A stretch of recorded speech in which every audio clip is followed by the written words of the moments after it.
At 36 years old, Kevin Love has already cemented his legacy as an NBA champion and one of the most skilled big men of his generation. But there's way more to his story than you think. From boxing out sumo wrestlers to proving every critic wrong, from being called empty stats to making the biggest defensive play in NBA Finals history, Kevin Love's journey will shock you. Here are 12 Kevin Love secrets that will blow your mind. And stick around for secret number 10. The debate that still divides NBA fans to this day. Let's start with the most ridiculous fact about Kevin Love. ESPN's Sports Science brought in a 350-pound sumo wrestler to test Love's rebounding strength. Yeah, you read that right, a sumo wrestler. Love boxed him out and generated 2,600 pounds of force, the equivalent of an NFL linebacker hit. When asked if he could box out anyone, Love simply responded, "Yes," and he proved it against a professional sumo wrestler on national television. This wasn't just a publicity stunt, it showed just how strong Kevin Love was on the boards. He wasn't just grabbing rebounds because of positioning. He was overpowering people, even 350-pound trained athletes whose literal job is pushing people around. Kevin Love comes from insane family lineage. His uncle is Mike Love, the lead singer of the Beach Boys. Yeah, that Beach Boys. Good Vibrations, Surfin' USA, California Girls. Mike Love sang them all. The Beach Boys sold over 100 million records worldwide. But it gets even crazier. Kevin's dad, Stan Love, played in the NBA. Stan was drafted in the 4th round of the 1971 NBA draft by the Baltimore Bullets. He played 4 seasons in the league for the Bullets, Lakers, and Bulls, averaging 4.9 points and 4.8 rebounds per game. Here's the wildest part. During the NBA season, Stan played professional basketball. During the offseason, he worked as Mike Love's bodyguard. That's right, Kevin Love's dad went from guarding NBA players to guarding his brother-in-law, a rock and roll legend. Kevin grew up around basketball royalty and music royalty. Family gatherings had NBA players and Beach Boys members hanging around. That's not a normal childhood. That's dynasty-level genetics and connections. Kevin Love and Klay Thompson grew up together in Lake Oswego, Oregon. They were childhood friends playing basketball in the same suburban neighborhood. 2 kids who would both become NBA champions and elite shooters came from the same small Oregon town. But here's where it gets even more interesting. Their dads played against each other in the NBA. Stan Love and Michael Thompson both played in the 1970s and early 1980s. Michael was the #1 overall pick in 1978 and won 2 championships with the Lakers. Stan played for the Lakers too, just a few years earlier. So Kevin and Klay grew up watching their dad's NBA highlights, playing ball together as kids, and dreaming of making it to the league themselves. The crazy part? They faced each other in the NBA Finals. Love's Cavaliers beat Thompson's Warriors in 2016 after being down 3-1. Childhood friends became championship rivals on the biggest stage in basketball. Despite coming from this incredible family background, Kevin Love's high school experience was humbling. He weighed 255 pounds as a senior. He was overweight, out of shape, and people doubted him constantly. Here's the embarrassing part most people don't know. His high school jerseys didn't fit him properly. The uniforms would stretch and pull awkwardly because they weren't made for someone his size. He was the best player in Oregon, putting up 33.9 points and 17 rebounds per game, winning Gatorade National Player of the Year, and he couldn't even get a jersey that fit right. His mom would cut his hair at home, or they'd take him to Great Clips for $12 haircuts. The future #1 recruit in the country, the kid whose uncle was a rock star and whose dad played in the NBA, was getting discount haircuts at Great Clips. It's a reminder that even with all the family connections and genetics, Kevin Love had to earn his success. He wasn't handed anything. Years later, NBA point guard Jeff Teague told a story about playing against young Kevin Love in an AAU game when they were in 8th grade. Teague admitted he and his teammates thought they were going to punk this fat white kid from Oregon. Here's exactly what Teague said. But like Kevin Love was the first one. I'm like, man, he about to punk this dude, man. He fat. Man, Oswego, whatever that team was called, man, he probably had 70 points on us, bro. Dang. Even at 255 pounds in 8th grade, even being doubted and disrespected, Kevin Love was unstoppable. Jeff Teague learned that lesson the hard way, and he never forgot it. Kevin Love didn't just dominate in high school, he literally broke the equipment. During his senior year at Lake Oswego High School, Love shattered a backboard on a breakaway dunk during a game against Rex Putnam High School. The entire game had to stop. They had to bring in a new backboard and delay everything for over 30 minutes. This wasn't some weak rim that gave out. Kevin literally exploded the glass with a dunk. Remember, he weighed 255 pounds at the time. Critics called him fat, slow, and unathletic, but he got up high enough and came down with enough force to completely destroy a backboard. That's power. Shaquille O'Neal broke backboards. Daryl Dawkins broke backboards. And Kevin Love, the fat kid from Oregon, broke a backboard. That's pretty elite company. When Kevin Love arrived at UCLA to play college basketball, he was even bigger than he was in high school. He weighed 270 pounds. He was out of shape, winded after 30 minutes, and couldn't finish games without gasping for air. But here's the thing, even at 270 pounds, Love was still dominant. He averaged 17.5 points and 10.6 rebounds per game. He won Pac-10 Player of the Year.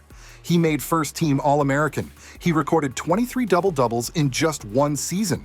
And he played alongside a point guard that nobody really knew yet, Russell Westbrook. Russ was relatively unknown at the time, just a raw athlete trying to figure out his game. Years later, Westbrook would become an MVP and the NBA's all-time leader in triple-doubles. UCLA made it to the Final Four that season, where they faced Derrick Rose and the Memphis Tigers. Rose was unstoppable that year, leading Memphis to the championship game. UCLA lost to Memphis in the Final Four, ending Love's college career.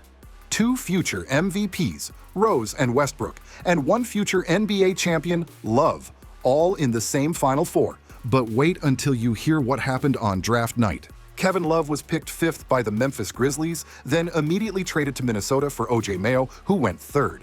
Here's how the top 5 went down. At the time, everyone thought Michael Beasley was going to be better than Kevin Love. Beasley put up 26 points and 12 rebounds at Kansas State. He was the consensus 2nd pick, future superstar. Kevin Love, people called him fat, slow, unathletic. Good college player, but can he do it in the NBA? Memphis took Love 5th, then immediately traded him for O.J. Mayo. They didn't even want him. Michael Beasley's career, 12.4 PPG, 4.7 RPG. Never made an all-star team, played for 7 teams out of the league by 30. Kevin Love's career, 17.2 PPG, 10.0 RPG. 5-time All-Star, and be a champion, made the stop in Game 7. And Russell Westbrook, who went 1 pick before Love, 9-time All-Star, 2017 MVP, triple-double king, but 0 championships. So here's the question. If you could go back to 2008, who would you take? Beasley, Love, Westbrook? Drop your answer in the comments right now. Let's settle this. Well, whoever you'd pick, Kevin Love was about to go nuclear in Minnesota. From 2008 to 2014, Kevin Love put up numbers that were historic. First, he dropped 30 pounds, going from 270 to 243. Then he became a double-double machine. Over 6 seasons, Love recorded over 250 double-doubles. In 2010 to 11 alone, he had 64 double-doubles and recorded 1 in 53 consecutive games, longest streak since Moses Malone in 1979 to 80.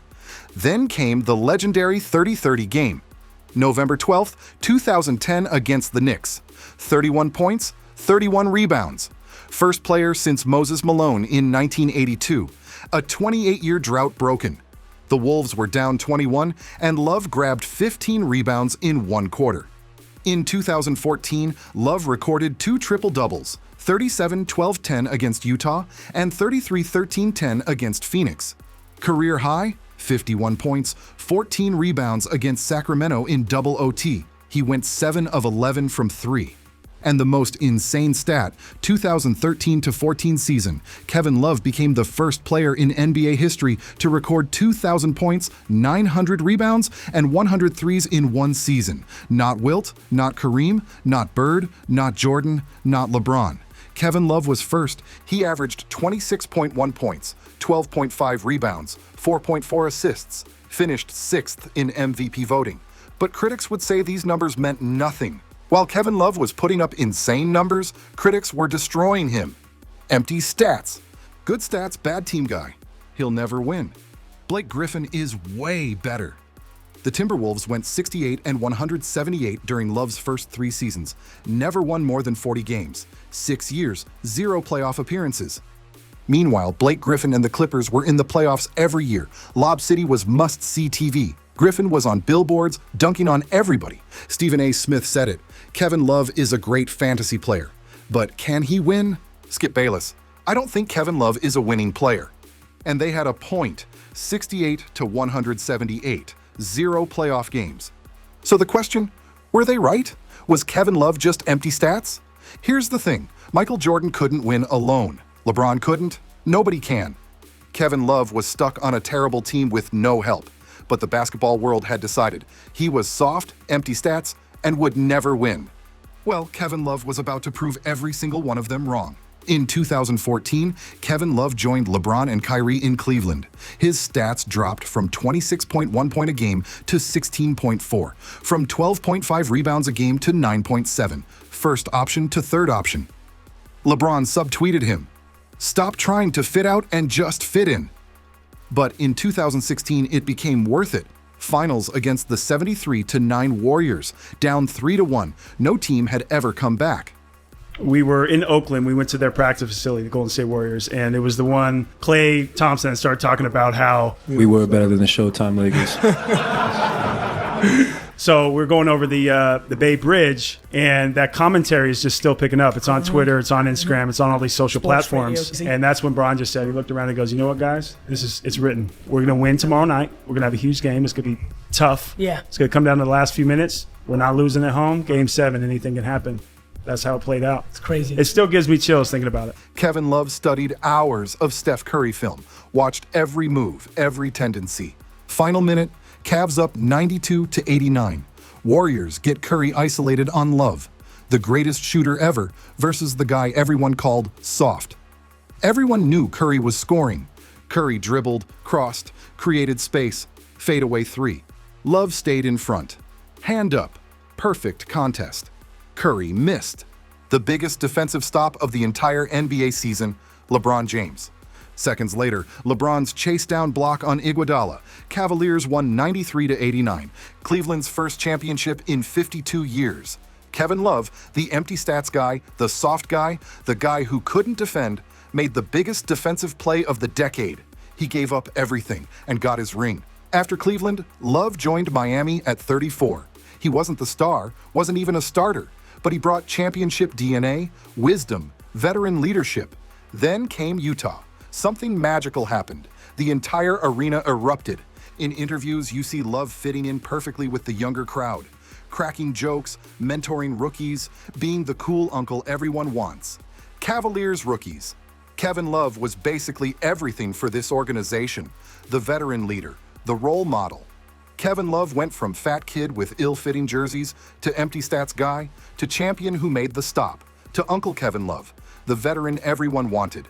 He evolved, he sacrificed, he won. He ended his career as one of the most respected players in the NBA. That's a legendary career. So there you have it, 12 Kevin Love secrets that will blow your mind. From sumo wrestlers to draft debates, from empty stats to the stop, from proving every critic wrong to Uncle Kevin Love. Now I want to know, go back to secret number 8. If you were drafting in 2008, who would you take? Beasley? Love? Westbrook? Drop your answer below and defend your choice. And secret number 10, were the critics right about Kevin Love being empty stats? Or did he prove them all wrong? Let me know in the comments. If you enjoyed this, smash that like button, subscribe, and tell me who I should cover next. Thanks for watching.